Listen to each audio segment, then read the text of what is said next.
Hey, when stay out the way, how many rats I can fit in the safe? I'm a stepper, they know I don't play. They respect me like Santa, they know I'm a slave. Black bandana is Tyron and Drake.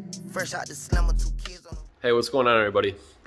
Before I get started on the video, I do just want to make a super brief little announcement. A little bit different scenery from last time. I moved into a home, so from here on out, should be a little bit more lighting and stuff in the videos. So hopefully it's going to be helpful, because I know the last video is a little bit tough to see in some spots. So in this video, we're going to be working with my 2001 Lexus Ls430. Please pardon the wheels. Right now, I have acquired some parts, so we're going to be putting this thing on air suspension. And although it's not going to be like a by the book how-to, more so because I haven't installed airbags or anything before, I wanted to bring you guys with on the journey, just so that way if I can try to save someone else some headaches or just tricky stuff that I run into along the way, I can kind of document that to hopefully help somebody. So with that, we're just going to get right into it. So first things first, kind of got a little bit of a head start, but all the interior is going to get pulled out to be able to access the rear struts.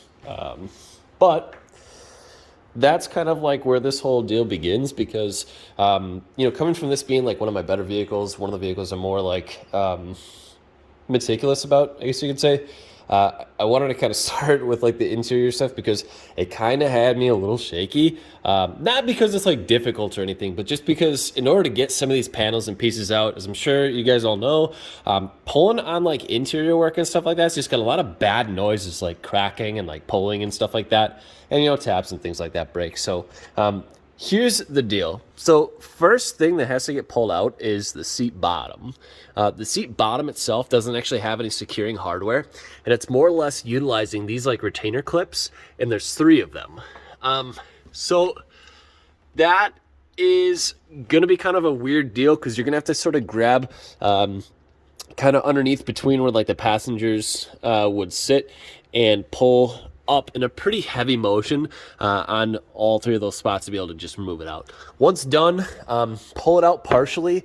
There is going to be a couple connectors that will have to get disconnected. As you'll see, here's going to be one of them, I believe, and then after that, the seat will be able to come out, with fairly ease. So next piece is going to be the seat back here. And this one does require a little bit more hardware removal. First thing is going to be the black securing nuts, or bolts, I guess I should say, on the bottom. And there's going to be 4 of them. So there's one in each of those locations. The gold bolts are actually going to be secured for the seat belts, but that's not going to come out right away. It's going to be more so getting those out on the bottom. You do have to flip this piece down in order to pull some of the trim for the seat back out so that it can be removed. And then also some of these hardware on the top. Lastly, before the seat itself will actually come out, the seat belt bolts need to be taken out at the bottom, like I'd mentioned previously, except this is going to be mounted on the top of the seat. And although it looks like you could separate this from this piece, it actually has 3 screws in the top that mount to the top of the seat. Once done, that is going to get the seat back itself out to help you gain access to the rear struts here. Things is actually pretty easy. I would just recommend like a trim tool, as you can see, to be able to kind of lift from the back and the sides to be able to pop this piece off. It just has some retaining tabs or clips, trim clips, whatever you want to call them, to be able to hold it in place. Once that's moved, you can pull some of the this is like a sound dampening material / like seal type whatever, and then you can gain access to this trim piece to get this out of the way.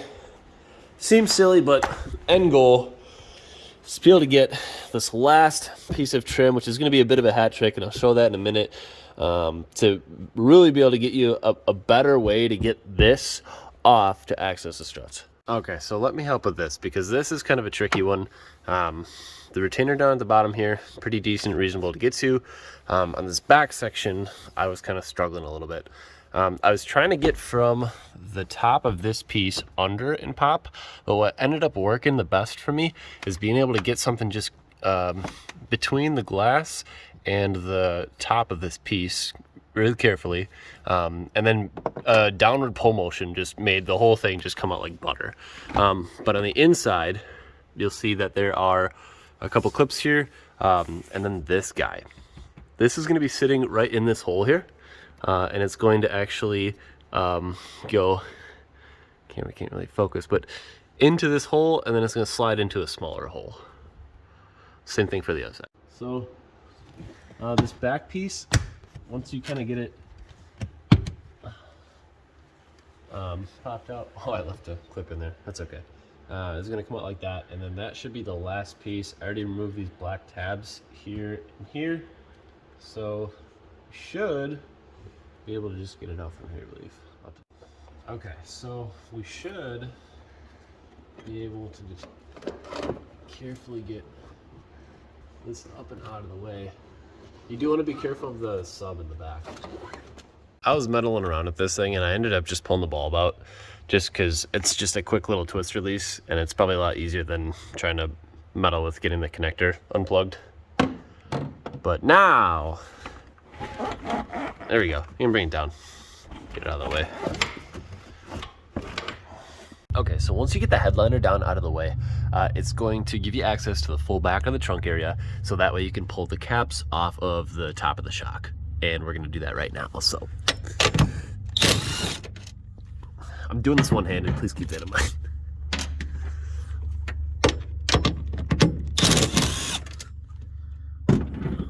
Almost there.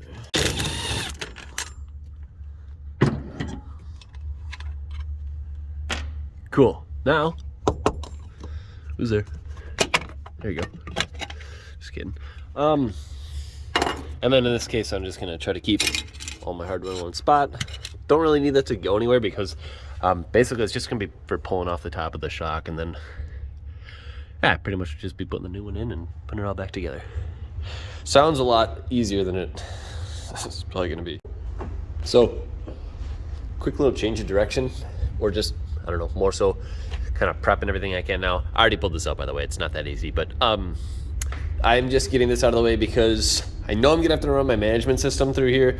I would like to be able to use, probably not all my airlines, but at least some of the airlines through here too from the front. Airline, I guess I should say, but see how that pans out. I did the driver's side too. Presuming I'm probably gonna need it. If not, it takes like a second to put back in, so whatever.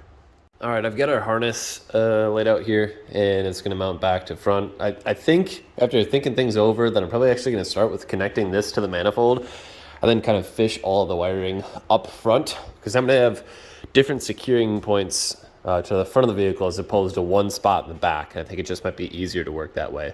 Essentially, I'm probably going to tap into this piece here to try to fish the power cables and remote wire for the battery. And the airlines, I haven't fully decided yet, but we'll probably take that piece by piece. So I do have a diagram that I'm referring to as well, which does kind of break it down and make things a little bit easier. So that is what we're going to get started with. Okay, now I'm starting to run the harness, and let me show you what I've got so far.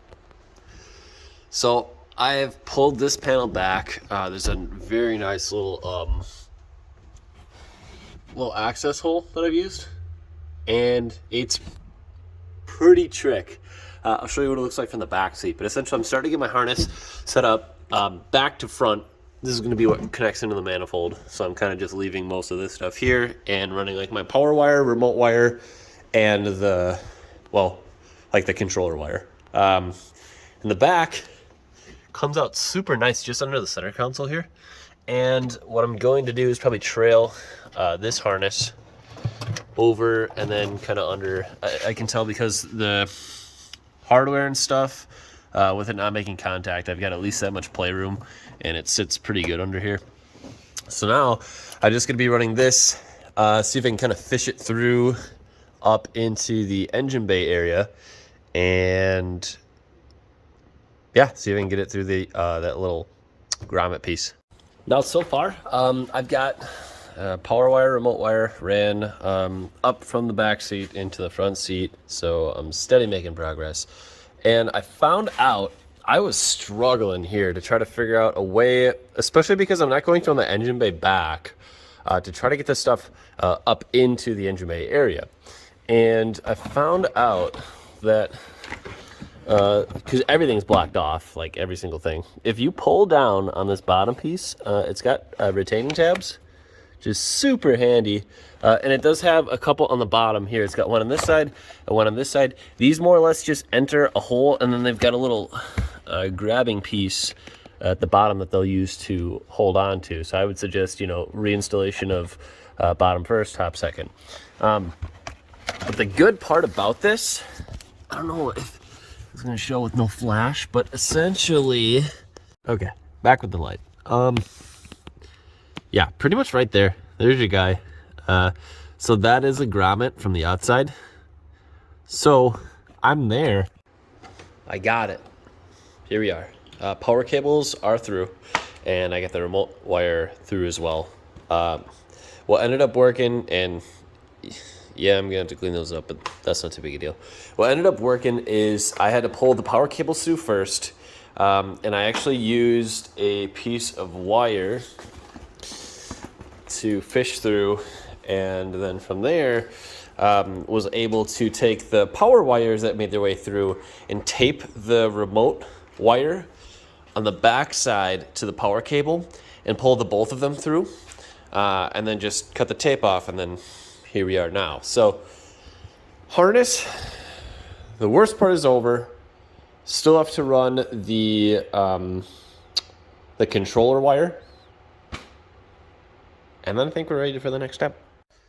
Okay, so currently I've got the harness ran. Let me show you here actually. Harness is ran from the back to the front. I've got the manifold sitting behind the air tank and the two compressors on the side. The directions state with the way that I'm going to be running my setup to actually cut the eyelets off of, well, the eyelets and the spades off of the compressor wiring. So I'll strip those, and they get wired directly to the main harness via these wires here. And because I'm running dual compressors, I have the second compressor harness with another relay that'll probably just mount next to that one, try to make everything look nice. So I've got both ends, or both compressor wires cut, as you can see, so I can start getting this stuff done. So that's just going to be what's going to be next in terms of wiring. And I was kind of bumming around up in the front of the vehicle. I at least got the covers off. The bolts were looking super crusty, so I sprayed them with some penetrating oil. Give them a fighting chance, I suppose. But they don't look too bad, but, you know, they just look a little nasty. So that's where we're currently at. And I'm going to get back to you guys once I have this done and show you kind of what the end result looks like. Anyways, I've got the butt connectors on the compressor wires off of, let's see, this is the secondary harness. This is the main harness. Yeah, a little update there. So I did run that. There's a second harness for the compressor. I ran it all the way up the same spot that I had the initial. So there's three sets of wires, I guess. They got to get ran up front. Not a big deal. I already had it like ready to go, so it went pretty smooth. Anyways, that is done. Right now, I've got my compressor silencing brackets here that I'm going to be installing. And I have my diagram for that. I've been kind of working on just getting like some of the fittings and stuff like that installed here. This one right now I'm just blocking off because I don't have a use for it yet. These are my upgraded SMC check valves. Then I've got this guy for the, that's a 3/8 to 1/4 adapter to PTC. So that way I can run a 1/4 inch line off to a water trap, then to the manifold. And then I'm working on a drain setup too. So you can see I got this one's going to be a 1/4 inch to 1/4 inch PTC from an NPT fitting. So that is kind of the scoop there. And on the front, I didn't really do much. I just kind of did like a little bit of like, well, I haven't done anything. I took the grounds, they asked to put some eyelets on them, so I have those installed here. And they're supposed to get grounded. Right now, I just threw them on the negative cable. They may move, so I'm not dead set on that yet. Also, as far as updates on like airlines go, I was going to try to run them on the interior of the vehicle. I'm not so sure I'm going to be able to like effectively get away with that now. So I'm probably going to do some trailing of like brake lines or something else safe, keep it away from heat, moving parts, yada, yada, all the things that everybody ever says about air systems. So we'll kind of abide by that. And that's kind of like the scoop so far. So I've just been kind of cranking away. So we'll just keep at it. Okay. So these are the compressor feet. And if you get the upgraded silencers, they look more so like this. I was trying to figure out how to mount them for like probably longer than I should have. But you just take the whole bracket off and reuse the hardware and put the new one on. I'll show you what it looks like when it's finished, but that's kind of the gist of it here. I just got the compressor silencers bolted up. So they just change the original brackets to this. And then it sits all nice like that, and hopefully that'll make it run way quieter. So I've done a little bit of work behind the scenes here, and here's where I'm at. So the car is up on jack stands, wheels are taken off. Front suspension, I probably should have logged just taken out, but not too big a deal. For the most part, it's pretty self-explanatory. We'll kind of start from the easy stuff. So you've got your headlight leveling sensors. So it's got like a, what is it? It's like a 10 mil with, I think like another 10 mil inset. There's a nut in here. Let me see if I can get a video of it. Right where my finger is here, they're kind of like sway bar end links where they'll start to spin on you. So if you get a tool on there and then get the nut from the outside, it'll be a piece of cake and come right out. Speaking of sway bar end links, drop this one out. It's just chilling right here for right now, and I've got the hardware sitting to the side of it. I don't think it's a big deal if I would have left it in, but just for the sake of like overextension and blah blah, I pulled it just to be on the safe side. And then I did remove this. This is the wheel speed sensor, like bracket, I guess you would say, harness bracket, whatever.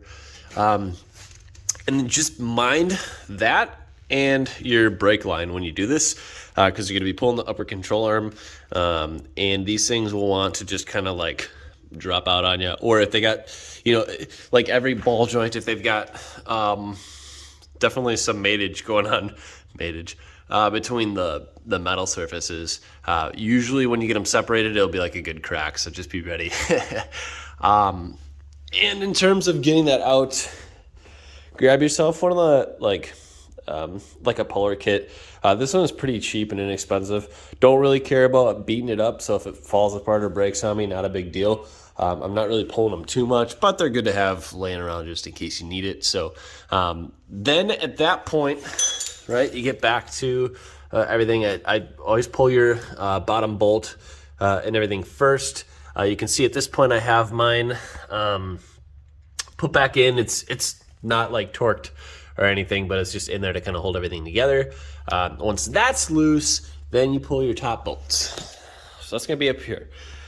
Drop 2 out, leave 1 just barely like threaded until you're ready. Kind of tricky to do with one person, but essentially you can get that fully unthreaded, pull it out carefully, and then put the new one in. Now, before I did install, might have to show you one of the one of the rears, just because, well, we'll show that in a second. Basically, before installing the air strut here, you want to thread in your leader line If you have like an airlift setup, usually these will come with. And then there is a NPT to PTC adapter fitting off the back of the leader line so you can run your PTC lines back. Before moving right along, I thought of one thing. So you've got your upper ball joint, and as I'm sure you guys know, most ball joints will come with some sort of castle nut, right? Now, I was trying to pull this cotter pin, or I don't know if you'd still call it a cotter pin, but this pin out of the castle nut. That's a tricky guy. Don't just pull it out. It's going to be kind of in, let's see, how is it in? Like this, facing like this. So it looks like you really only see this section, so you think you can just kind of pull it right on out of there. You have to be able to release it from the right side and then pull it out. So it's a little tricky, but easy if you understand what you're working with. But at the first second I was trying to just remove it straight out, wondering like, what the heck? Look around the corner, pop it, pull it, easy. So, okay, doing the rear airbags. They can be kind of tricky. I struggle with a certain part. I'm going to show you some things to hopefully avoid any issues on your half. So obviously the wheels off of the car. You have to disconnect the headlight leveling sensors, remove the upper ball joint on with some tools and so forth.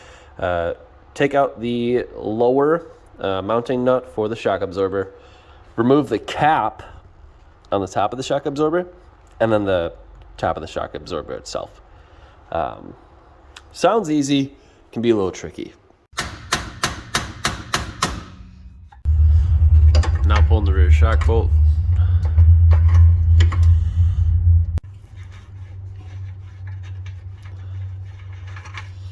Ah, nice. Now, from this angle, I'm not going to be able to show you everything, so I'll show you from underneath too. But the gist of it is that doing this can be kind of tricky because obviously you have to be able to pitch the knuckle at a certain spot so you can slip this off the back. Now, I already have the new one installed, but I'm just kind of doing an overview because the problem I had was this upper ball joint itself. I seem to struggle with them all together because whether they're just spinning and I can't get the nut off or just they're tough to separate all together, I don't know. With time, you know, it's understandable that certain parts can be kind of tricky to get off of there. In this case, the car's not in bad shape, but I just struggled with more or less one side versus the other, but still, it was kind of a bit of a headache, and I'll show you why. Okay, here we are underneath the vehicle, and the bolt that you're looking to get at is right there. And as you can see, may have not been the best engineered. There's ways to get by, but it can be kind of a tricky one. So obviously the problem that you have right off the bat is clearance. And you can get it about halfway, but once you get kind of to that part, you really can't get a tool between the axle shaft and the nut, so you kind of run into problems there. So what I found is that you have to, I'll show you from here, get it about halfway loose, and then come to this top side and get like a fork or tool, ball joint separator, whatever, and get this popped up, kind of like halfway. What it's going to do is take your loosened nut and kind of pull it tight to the knuckle again here, so that you can get back underneath with the tool and loosen it some more. The problem I was running into there is that on one side it worked flawlessly, the other side I started having it spin. And what I ended up having to do is just get some pry bars and so forth to be able to get pressure back up on this piece. It's a tapered fit on this part. It tapers in and then goes down to a threaded part in the bottom where the nut goes on. That way, if you press down on it, you're able to get it back in, and you kind of just have to kind of finagle between the axle shaft and the nut to make it work. So I ended up kind of back where I started to try to get the thing out of there, but it's still a tricky one, so please be careful and try not to do any damage or issues with the boot. In my case, I ripped it and pulled some of the grease out of it, or pushed some of the grease out of it. So I will end up replacing this control arm. It looks like it's serviceable as one piece, probably with the whole control arm and the ball joint. But I mean, worse things could have happened, so it's not, I guess, the end of the world. Okay, sorry, the past couple videos I've done more of like doing it behind the scenes and not actually showing. I'm struggling a little bit because I'm the only one recording most of the video. However, here's where I'm at, and I'm going to try my best to kind of record this. Leader line, PTC, running it through. I've got it behind this brake line here. It should be out of the way of any moving suspension components or hot parts. Right now, there's one big undershield that runs all the way back, as well as this one that I didn't take completely off. I just drooped it down. Somehow I'm gonna have to get that bushing back through that hole, but hopefully it's not gonna be too terrible. I'll figure something out. I thought I had to drill through this to run my line through. There's a hole. It's perfect. So that's how I got that going. So it fits super trick right up in there, and I'm gonna run my line straight back. Now, the back part is where I'm currently at, and I'll show you. It gets pretty juicy. Okay, now we're underneath the car. You can see where my line's coming from. I'm going to run it. I'm gonna fish it underneath, and probably it's gonna run. Use my words. This side of the under paneling, so it'll be on the side of the shielding piece, and then it's going to fish around the corner, come through up just on the side of the tank. The tank has a couple spots for some holes that aren't used. There's no under shielding or anything for that. So I'm going to just secure them with some cable ties. That way they don't move around or go anywhere other than where I initially put them when I run this. But I've got free room to move until I get all this through to that point. Now, I have then run up over the tank above the subframe, and I don't want it to be near any of the axle shafts or anything like that. So what I'm doing is running it above the differential via this right here. You can see my cable tie just barely, different angle, and here's my line. So it then goes over the top of the differential, and you can see where it comes down at. The back of the subframe has this little, it actually ends up really handy because it's got holes put in the top of the subframe. So I'm just utilizing one of those holes as just like a guide for all the airlines. It's freaking perfect. So right now I'm going up over the tank, over the diff, through the subframe hole, and bringing all my slack through, so that way I can fish it nice and cleanly into the trunk with this factory grommet that I just put a slit in. I put the slit big enough so that way I can still have all my airlines in it, and it should still seal really nicely from the outside elements once I have all my lines through here. I'm gonna get all four in there, and I'll show you how. Hey, with my little crossover here, like airline wise, I did just make some like cheap little shitty brackets out of some like scrap metal. Just something to like keep it like to this side so I can do my little crossover, and then just, you know, kind of keep that thing going, and then up there that zip tie should hold it in place, and the undershield will sandwich it. So that should be how I make everything work, just so you guys know. Took like 2 seconds, pretty easy. All right, for routing the rears, this shield, it's all mounted up and everything, but it seems to be lower on this side than the other side. Not really gonna question it. I put a nice little hole in here. This spot is like not gonna get pinched. The movement of this does move, but it doesn't get close to here. And as you can see, the subframes right there, I just ran the leader line up to a PTC, and then traced the same spot as my front lines to bring it back up over the differential, away from moving parts, through the subframe hole, and then under, just like the other side. And then I'll show you the opposite side of the rear in just a second. Yesterday and today I got a little bit carried away with getting some stuff done. But because I kind of forgot to record, I thought I'd take a second and just show you where I'm at. Currently, all of the undershields are back on. Line is ran from the front to the back. You guys know all that. That's good to go. In the rear, I've gone backwards and forwards a little bit. Manifold is actually fully mounted up now. I have my relays bolted up, my ride height sensors, which I've kind of gone back on. I haven't really expressed this much, but at this point in time, I'm just going to run pressure based, and I'll probably put the ride height sensors in at some point. I was not having luck with the brackets and trying to mount them up properly. So I was pretty worried I was going to like tear them off or break them or something, and I really don't want to risk that. So I'll come back and hit them later at some point. I can still run the system pressure based for now.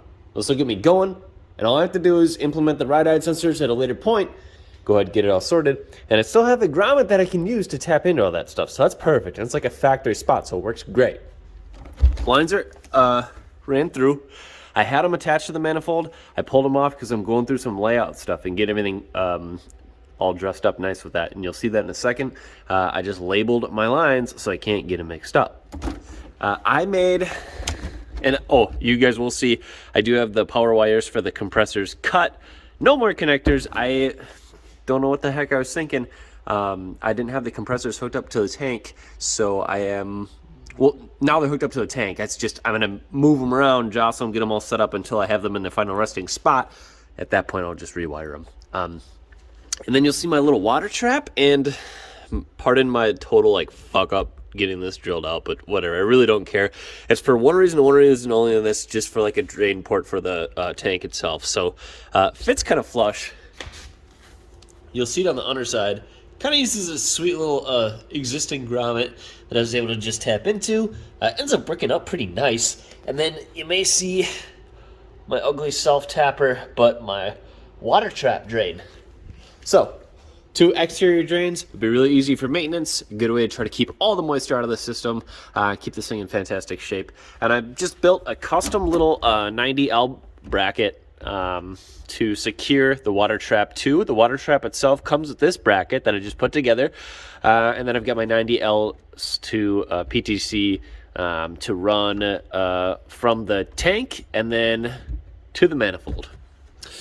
Now, at this point, I've got my layout ready to go. So this is how I'm going to mount everything up short of the manifold. Manifold's going to sit right there. Yeah, pretty clean for the most part. I found out I can't polish either, so don't look closely at the tank. But fenders on both front of the car are rolled. I have the trim piece back on that side, and I was going to do this too, but I figured just while I'm doing a little testing and poking and prodding with a multimeter to try to find my remote fuse tap-in location, I just leave this stuff out just because I don't know if it's going to be over here or if I'm going to have to do a little, well, we'll talk about that later. Anyways, I think, oh, let me show you this. So, inside, back to normal. Oh, hey, get out of there. And the back, too. Feels so good to see this thing back together. I hated having those seats and stuff out of there, but that looks really nice. And let me go to the other side, because I was doing some routing with, I didn't know what to do with my controller wire. I was like so up in the air, and I was really focused on like other stuff. That I just like never really cared to mess with it much. When it came time to doing it, all of my harness, as you guys know, is ran on that side and then through the what am I thinking of? The door sill, whatever. And the controller wire actually ran on the opposite side. It's right through here, nice underneath, all tucked in, clean, can't see a thing.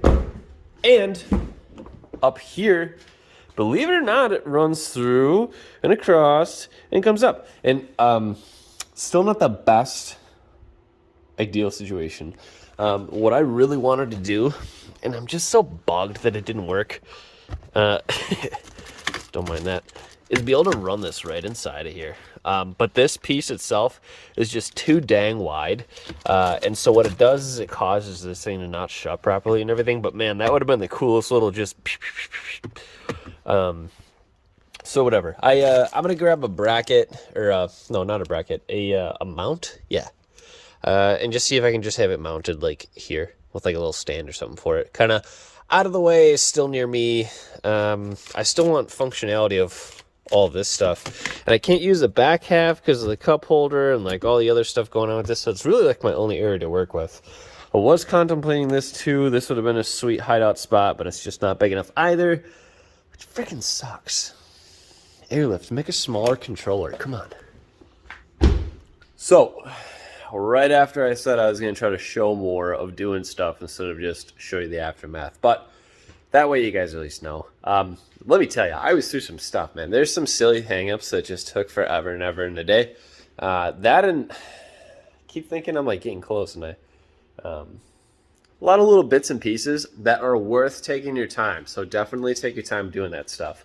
All in all, we are getting pretty dang close. I got to get the layout installed in the trunk with a couple additional airlines, and then just put everything back together, like airlines into the manifold, into the water trap, and into the drain. Quick throw in some splices to the compressors. Then the trunk's good. I'll put everything back together. We'll be golden. We're running all the OEM manufacturer stuff, like the trunk liner and like the original trim panels. Then just this stuff, I got to put the battery in, do that last little bit of wiring. I got to throw in a couple 30 amp fuses for my power wires, get the remote wire set up. Now we're powering this thing on. Hi. I have something to show you. And you're probably going to like it. First things first, get a load of this ish. Ready? Ooh, baby. So here's the deal.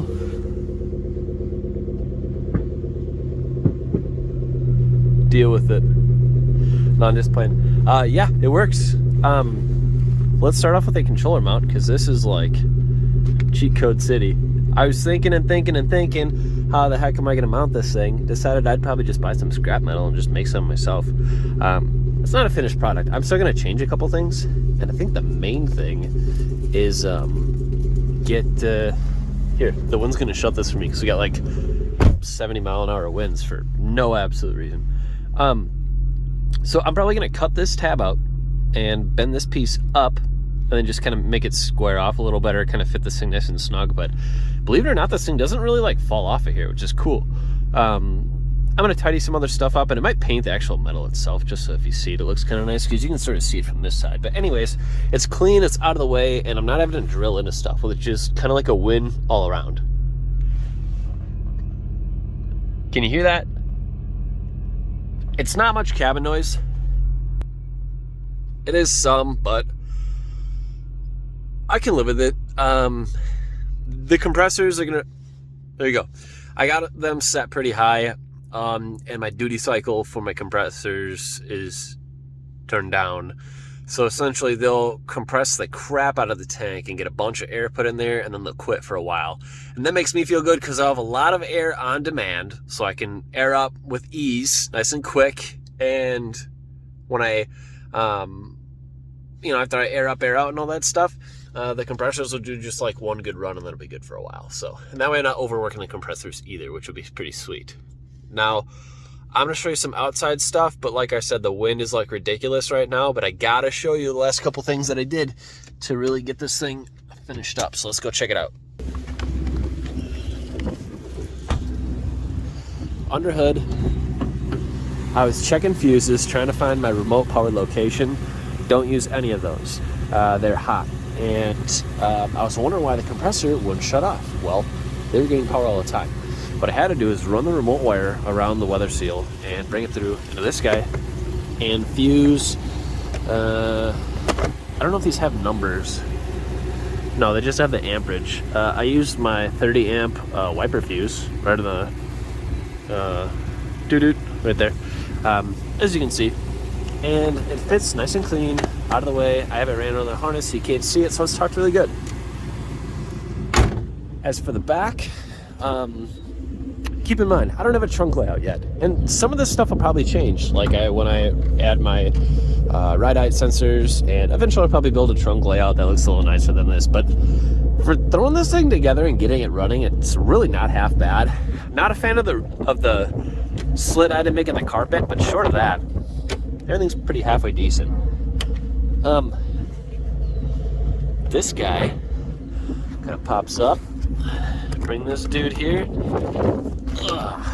Now underneath, I've got my relays done, my lines ran. You can see the lines running to the water trap. Looks just about the same, except everything's connected now. The wires are put together for the compressors, and I've got my my tank drain all set up, ready to go. It says to tee off this little bleeder valve, you know, pointed up. So there we go, doing that. And you can bleed it from the bottom too. So every once in a while, I'll just go and just get all that stuff out, as well as the water trap. And I've been driving this for a couple days since I finished it. Lagging on the recording, but again, it's kind of recording on the side while main goal is to try to get this thing going. Here, pardon me, I'm gonna have to put this together real quick. Hold on. Okay, we're gonna finish this quick because we got a train coming. So, lastly, here's the ride height. Wheels on. Obviously, had to do that. Weren't on before, they're on now. Everything's good to go. Y'all want to hear it. Everybody wants to hear it. You ready?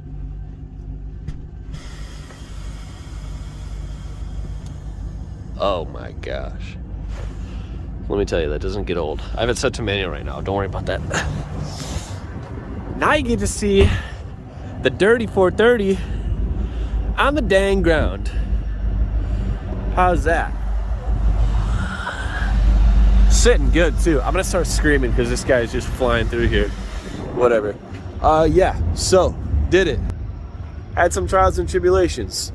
Hopefully you guys pick up a thing or two, or can kind of cut a corner or just get a little head start, save yourself some trouble from some of the weird, silly little hang-ups I've had along the process. They're really not that bad. It's very tedious, but you know, it's always going to be some sort of learning curve regardless. It's a little surreal. I've been driving it for a couple days now, worked out a couple kinks. Keep in mind, from since I showed that those two front air hoses last, I have had to reroute them. If you'll look back to the video, you'll notice that they ran underneath that brake hose mounting bracket and fixated off of there's like those two holes that I ran those zip ties to secure them. I had to disconnect that and reroute that over the brake hose bracket because I could see when I would air out, there would be some compression on that hose, that leader line, and I didn't want to rub through and cause any trouble with that. So I ran it over the top. I haven't had problems since. Torqued the wheels, did some of that little stuff just to verify everything's good to go, and since then, been solid. Car's been running great. I had to get it kind of set up for out of storage because I really hadn't driven it prior to doing that, so I was kind of over the winter, and it gets a little chilly where I live. So, man, I don't know. Definitely bag your Lexus. Hopefully, you don't run into as many headaches as I did. Really wasn't that bad, but still. And yeah, pretty much now it's time for the next project. I don't know. But speaking of next projects, I did get, let's see here. We did get the E30 running too. That thing's minty, ready to rock. Just put BC, both of them are freaking disgusting. So mind that. And we got some ugly fender shit going on, but we got coilovers on this thing, man. We've been trying to dress this thing up for how long now? And this has still got a long ways ahead of it. It's a really good platform. I think we got the good basics. Like, this thing's sturdy. It runs real decent. Put a lot of suspension work into this because that seemed to be the weak point prior, but now kind of going through, man, doing the maintenance and stuff like that. But I don't know. That's it. Thanks for watching. Hopefully it didn't get too boring or anything like that, and I hope you learned something. Sexing till the morning light. Rah, rah, rah.